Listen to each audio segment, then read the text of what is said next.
with great honor and great pleasure to invite Professor TPS Sikuma. Where are you, Professor Sikuma? Oh yes, there you are, Prof. TPS. Okay, all yours, Prof. Please share with us your views. Namaskaram. Pranams from India, Hyderabad. You're welcome, sir. Yes, you can international under Sister Elizabeth.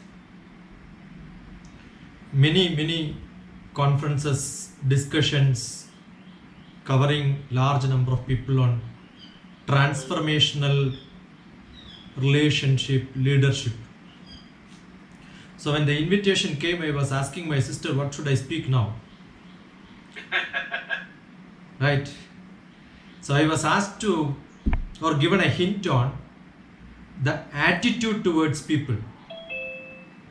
How leaders make the real people management look at the attitude part of the leadership. I feel it's a very critical topic. The attitude matters. Because there is a formula which, when I was a professor of management, I'm a retired person now. I'm not professionally doing nothing. I'm only into social service. I wrote a formula on a paper which is published, which calls P performance is equal to attitude A plus skill S plus opportunity O. Everybody has got a skill, opportunity, but if attitude is not there, you will miss all the skills and you will not see the opportunities around you. So leaders are one who has to have great attitude. So I'm so thankful to my sister Elizabeth suggesting this, because it goes very close to my formula which I wrote probably 20 years back. The attitude matters. We say every business also runs with the 5M. Material, man, market, money, mission. Whatever technological change happens, we cannot avoid this. There are great Ford's principle of management in which mission is more important was proven. But later people started talking that no, mission is not that important, but man is more important. So there is an organizational culture, motivating employees, fostering the environment, the conductive growth and success of each individual who joins you in the company. How can I gain insights into the values of each of the people who are working with me for the effective people management? This is what is called the leadership attitude, actually the behavior. So the attitude towards people, it has a belief system. Just now what my sister was talking, it depends on which culture you are from. We have a country like India which have got varied culture from south to north to east to west. It is spread 3,000 of kilometers. And the belief system changes, values changes, the perspectiveness changes, the perception changes. In family it changes, therefore it changes in the leadership qualities also. Because what you are in home is what you are in the society. The behavior, decision making ability, the overall approach towards people management, the trust, the engagement, the loyalty, ultimately that leads to the productivity, the success, either it is at home or in the great office where you are contributing. You should have empathy, respect, fairness, open communication, growth, all that is fine. But I believe all the wars in the world is fought probably for economy in these days, but traditionally if you look at it, it's all for freedom. It is not one becomes a leader and the other becomes a subordinate. It is not one becomes the boss, the next becomes the subordinate. No, it's always the freedom. The freedom is not there. I'm sure your leadership is not a positive attitude. So self-reflection, awareness, continuous learning and development based on the culture in which you are there, building strong relationship. That doesn't mean somebody becomes subordinate. No, I become the boss because my subordinates joined with me little earlier or little later. It is not that a qualified person is always the boss. Not necessarily. Academic qualification doesn't matter. It doesn't matter which gender you belong to. It doesn't matter what you do, which matters more on leading with examples. Are you a role model? Are you a mentor? The fostering to open communication, the active listening, the empathy, the consideration, all that matters to a quite extent. The investing your time in the leadership development, understanding people around, listening to them, 2 ears, 1 tongue. So listen more, give less advices. You should have the talent. If you don't have the talent and the skill, I said skill is more important. If you don't have the skill, you don't get the respect. You will demand respect. Then that becomes bossism. You have to give respect for the people who knows things. So the key thoughts can be seen not even today's management. I am from an Indian Eastern philosophical tradition. We look at Indian heritage that contributes leadership attitude towards people entirely a lesson which can be held for thousands and millions of years. The servants, a leader is called a servant. You center around the duty of a leader, definitely you are supporting your people around you. When you support your people to grow them, you are a servant to the subordinates. I keep saying teachers are paid by the students. When you are paid by students, you are a servant of your student. A teacher is a servant of the student. That's what I call.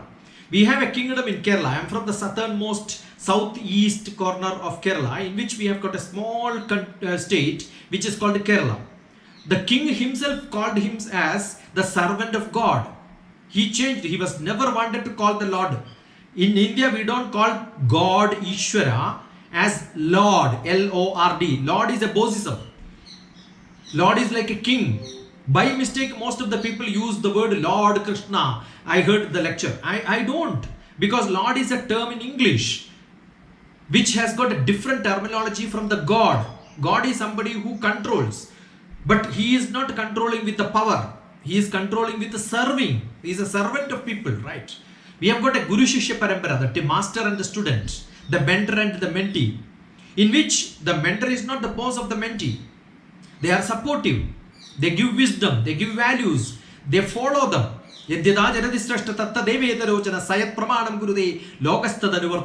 at him, you think, oh, he is my leader. Let me follow him because he is my leader. You are accepted as leader. Not that the leader accepts the subordinate. Not the mentor accepts the mentee. The mentee accepts the mentor. It is the servant who takes the leader as his leader, as her leader. But not the leader chooses the servant. Understand, very, very specifically it is to be understood. The world is one family. Therefore, all of us are parents, all of us are children, all of us are philosophically in a leadership counter where we encourage, we embrace the diversity, the perspective. The perspective matters. Depends on the culture. It doesn't mean somebody is a subordinate, somebody is a boss. We have got what is called a karma yoga in Bhagavad Gita. I was teaching Bhagavad Gita and I have seen my sister Elizabeth attending few of my lectures, in which the most brilliant integrity, humility and strong in your ethics. Strong in your ethics. A leader should have an ethics, and that is what the whole Bhagavad Gita means. And what is essential is ahimsa. Ahimsa is non-violence. The leader should always have non-violence, and that patronizes no conflict among you. The active listening creates a smooth transition, therefore no conflicts at all. It's very, very essential.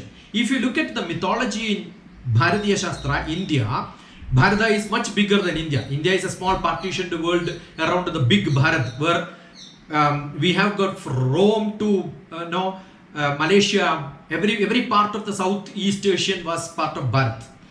If you look at the mythology which is spread, you can see the names of Rama, R-A-M-A. I am not elaborating. Rama is called as Swami. Swami means servant. He is never called as Lord. He calls himself as Swami. God himself gives the name for him as Swami. Swami Rama, Rama.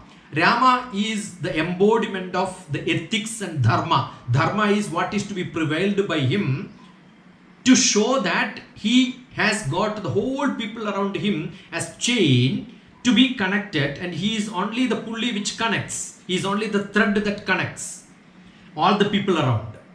And we have got another great next yuga. Yuga is millions of years. In the next yuga, in Bhagavad Gita time, the first one was Ramayana. Look, Ramayana, Ramayana, in which Rama is the king, the god, the Bhagavan, the Ishvara. And the next yuga, it is Dwapara Yuga, in which Krishna is the god, not the Lord. He is the god. And he is called Gopala. Gopala. He is a person who is taking care of the cows. He is a servant. Krishna served Arjuna in the war field as the mentor and the mentee to motivate him to do a job. The motivation was given by him. You look at Durga, D-U-R-G-A, Durga. She is a goddess. She is a god and a goddess. Understand, it is not Lord and Lady. The gender difference Lord and Lady is never used. We use only goddess. Therefore, there is no Lord, it's only God. And Durga is a positive approach towards family life, determination, materialistic and the spiritual world putting together. That is the ability of a mother. We have got Hanuman, a servant who himself for the Rama becomes a god. I can go on and on. So if you look at mythology, look by words, learn. These are all messages not 2,000, 3,000 years old. It is millions of years old in this world. It is not ours. It is not Indian. It was all one world around. Which says, Vasudeva Kudumbakam. The whole world is my world. I don't require a passport to go from one world to another world. That was a time when we were all living. And today we have got partitioned. Leadership should put together and sit together and understand we are not competing each other, but we are all here to celebrate freedom. The freedom to move, freedom to understand, freedom of culture, freedom of language. Maybe we look different. Maybe we use different languages, but different flowers in the garden only looks beautiful. Different letters in the poetry only makes a beautiful poem. Different concepts only makes a paragraph beautiful. Different paragraphs in different styles only makes the whole essay beautiful.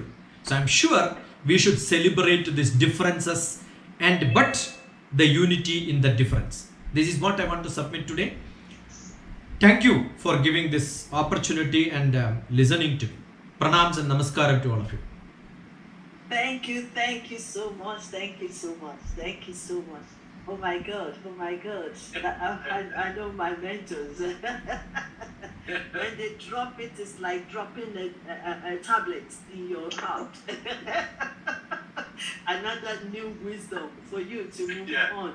I want to say thank you so much, Professor TPS Sasikuma. Thank you for always being here, and we really appreciate you.